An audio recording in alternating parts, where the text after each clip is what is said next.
39 universitete janë shumë për një vend me 2.4 milion banor. Është kjo deklarata e bërë nga Ministrja e Arsimit Mirela Kumbaro gjatë një konference me Ligën e Universiteteve.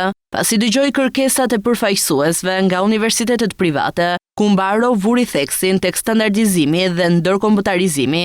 Në një vend me 2.4 milion banor, 39 institucione të arsimit lartë janë shumë. Është një numër sasior që flet dhe që fsheh brenda problematika cilësisë. Fryma e ndryshimit, fryma e programit, fryma e ligjit do duhet jetë orientuar drejt studentëve. Duhet të shmangim fiktivitetin. Fiktivitetin në deklarime, fiktivitetin në studime, fiktivitetin në diplomime, ndërkombëtarizimin të cilin duhet ta shohim tashmë si një realitet sine qua non të pashmangshëm, por duhet ta shohim përmes lenteve të profilizimit. Ndërkaq, profesor Selami Xhepa kërkoi që përveç tarifave administrative të vendoset edhe tarifa e shkollimit, pasi sipas tij kjo do t'i nxiste studentët të përfundonin studimet e tyre në kohë. Gjithashtu, një tjetër element i rëndësishëm për universitetet për Xhepën mbetet financimi i kërkimit shkencor bazuar tek nevojat e vendit. Financat publike që janë baza e financimit të arsimit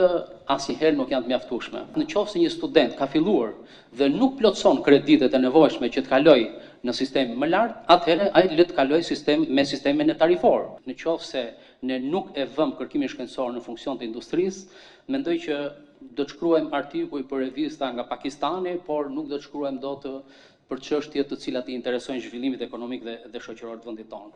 Edhe kryetari i bordit drejtues të Ligës së Universiteteve, Etem Ruka, tha se vendi ka nevojë për më shumë studentë huaj. Arsimi do financohet me bazën e meritës.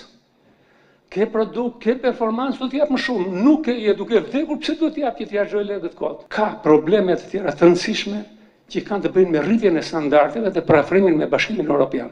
Ne s'kemi ku vemi. Nëse duam t'japim diploma, të cilat të mund të ekuivalentohen në shkollat e vendet e tjera dhe të jenë të konkurrueshme, pa standarde ne nuk mund të arrijmë dot këtë gjë. Diskutimi me universitetet u bë në kuadër të ligjit për arsimin e lartë dhe orientimit drejt tregut global.